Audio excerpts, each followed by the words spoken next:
Hi there, Kira. Let's take a look at this new task you have for us. Marriage and birth in one's 30s. Here's what you said. Recently, more people throughout both the developing and developed worlds choose to start a family in their 30s, whereas in the previous ages, the average age for marriage was significantly lower. To my mind, this trend is more beneficial than it is damaging. Fine. On the one hand, the tendency to delay marriage and childbirth can potentially slow the growth of population, which is perceived by many as an important societal problem. This is because of the fear that countries whose residents tend to start families later will be soon overgrown by nations where the more traditional way still dominates. For example, the population of Norway has been stable for the past few decades, whereas in India it has reached 1 billion and continues to grow by several millions each year. Consistent with this line of thinking is the idea that some nationalities might go extinct in the future. Alright, I tried to follow your train of thought. I have to admit it wasn't really easy. First of all, remember, is it a positive or negative development? To what extent do you agree? So you're telling me that there are some problems, that you see that it's beneficial and damaging, but it's more beneficial than it is damaging, so you've decided to talk about how it's damaging. So, you see that basically the countries that are, I guess, developed and have children later will be eclipsed by countries where they have children earlier, right? Let's see. And in those countries, more traditional way of life dominates. That's what you said. The population of Norway, stable, whereas in India it's huge. And the idea is that some nationalities may go extinct in the future. Now, in order to kind of understand all that, I did have to read it twice. Your goal as an IELTS candidate is to make your meaning clear with the first read-through. It's fine. It's fine. I feel like you could have made some more connections, more than you did. So, what are you really trying to tell us? You're trying to tell us that there are certain countries where this old way of people getting married and having children young continues. In the more developed countries like Norway, for example, they are adopting this idea of having children later.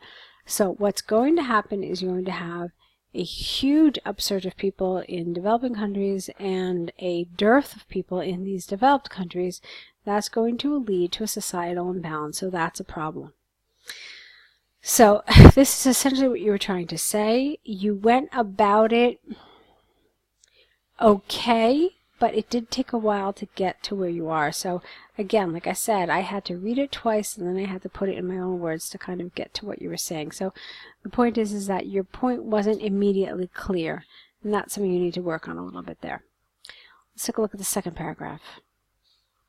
On the other hand, the extended period of emerging into adulthood before starting a family gives people enough time for self-realization, which results in more stable marriages and less divorces. Fewer divorces, please.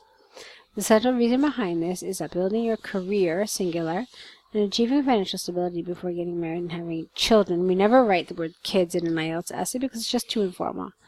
Having children significantly reduces the stress of taking care of a family and professional development at the same time. Recent research by Harvard showed that the divorce rate for couples that had got married after 30 is lower than that of those who had tied the knot in their early 20s by 25%. Therefore, it is conclusively clear that people in their 30s are more likely to have already reached the level of professional success that allows them to focus on family. Okay, fine. To conclude from the arguments and examples given, I firmly believe that the shift towards later marriages is a positive development that undoubtedly strengthens the institute of marriage. It is predicted that this trend will further spread throughout the world in the near future. Alright, it's fine. It's good. There were just some little things that we already talked about. I think we developed them. I think we discussed them. I think you have a clear idea of where it's lacking, but on the whole, it's a good essay. You've got some good grammar, some good coherence, cohesion, good organization. There are parts of the essay that you developed appropriately, and whatever you didn't develop appropriately, I think we've covered in enough details so that you know what you need to do. All right, good work of the whole is the point here. Let's take a look at your task 1 with the rainfall. The line graph shows the rainfall levels in 3 parts of Great Britain without that the throughout 2018. In January, the rainfall levels on England and Scotland were roughly the same, or at, don't forget that at, around 115 ml, which was more than twice that of Wales. Good. The next month, Scotland's rainfall levels dropped to just 25 ml before jumping to one of its highest points at 130, then falling down by 90 in April.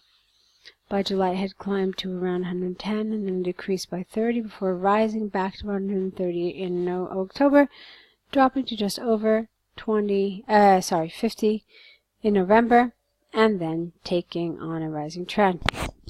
All right, you went to a considerable amount of trouble talking about Scotland. Let's see. 1, 2, 3, 4, 5, 6, 7, 8. Okay, you talked considerably about it. So let's see what you said about Wales. In Wales, the rainfall level showed similar. Let's try that again. In Wales, the rainfall levels showed similarities to that of Scotland. Yeah, I see what you said here. Let's try it one more time. In Wales, the rainfall levels were similar to Scotland's tendency to jump and fall around the year, peaking in May. That's strange, jump and fall around the year. I mean, it's a little informal. It's not really reporting a graph of any type. So not really a huge fan of that. You really just could have said fluctuation. So similar to Scotland's fluctuation, and that would have been appropriate. Peaking in May, July, and November at 110, 130, 105 respectively. The lowest point was reached in April at just 30 ml, and from August to October, the same level, around 45 ml, was maintained. Okay, where did it happen at the end? This is a little weird because, look, you talk about May, July, and November, and then you go back to April, and then you go forward to August and October. You've already pretty much told me where the end of the year was. It's okay. There's some jumping around within the year, but I guess it's not a huge deal because the way you organized it is logical. It's not chronological, and I kind of tend to like chronological order. All right, England did not have any considerable jumps or falls as it fluctuated around the 100 ml level. Now, I really think you should have and could have said more about England. There were a ton of things you could have said. You spent this entire paragraph talking about Scotland, an entire paragraph talking about Wales. I could see here that you spoke about England in your overview. You should have said something a little more than just it fluctuated around 100 ml because it's just not accurate. It started at around 110. Had fluctuations in the first half of the year with the lowest point at this number, whatever that is, in June. Following this, however, in the latter half of the year, it's experienced 3 peaks, one in July, one in September, and one in December at whatever that number is, 130 or so. Okay, and also 2 low points. That's it. I mean, I'm not saying that you have to talk for hours and hours about the rainfall in England. You do have to mention some of these key points. It's really important to talk about the beginning, talk about that low, talk about those 3 highs since they're pretty similar, and then you're more or less done. I'm not saying you have to talk for hours and hours about it, okay? So it's fine, but do give a little more information. Overall, the average rainfall level in England was higher throughout the year than in Scotland and Wales, where it was changing considerably, month to month, reaching their highest and lowest points, mostly in different months, except for July when all 3 regions had high rainfall levels. Now, this is your overview, supposedly. What you said was fine, except for this thing about July. It felt a little bit like a detail, really. I mean, you never mentioned it anywhere again. This is the first time we're hearing it. So I can't really say that this is necessarily appropriate information for an overview. What is appropriate information for an overview? Well, it's really anything that shows you the main overriding trends that are obvious here. So, what are some of those main overriding trends? Well, one trend is that although all three regions showed considerable volatility, the rainfall in England was more stable than that of Wales and Scotland. That's a trend. You could also say that all three regions experienced considerable fluctuations in their rainfall. However, the range varied from a low of this to a high of this.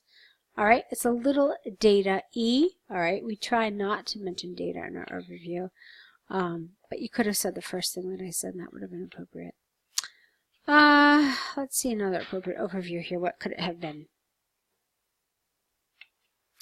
Another thing you could have said that is that despite considerable volatility and fluctuation throughout the year, all three countries ended approximately, the year for all three countries ended approximately where it began. Because look, here, here, here, here, and here, here. So it's fairly similar. Okay, so those are a variety of things you could have mentioned for your overview. I think that would have been appropriate. Go ahead and correct these essays. You've done a nice job. There are some things you absolutely need to correct, however, so go ahead and do that. Bring them back to us corrected, and let's see another set of essays from you. Hopefully you're learning from all the feedback you're getting from these essays so that you can continue to grow and develop your writing, okay? Good luck to you.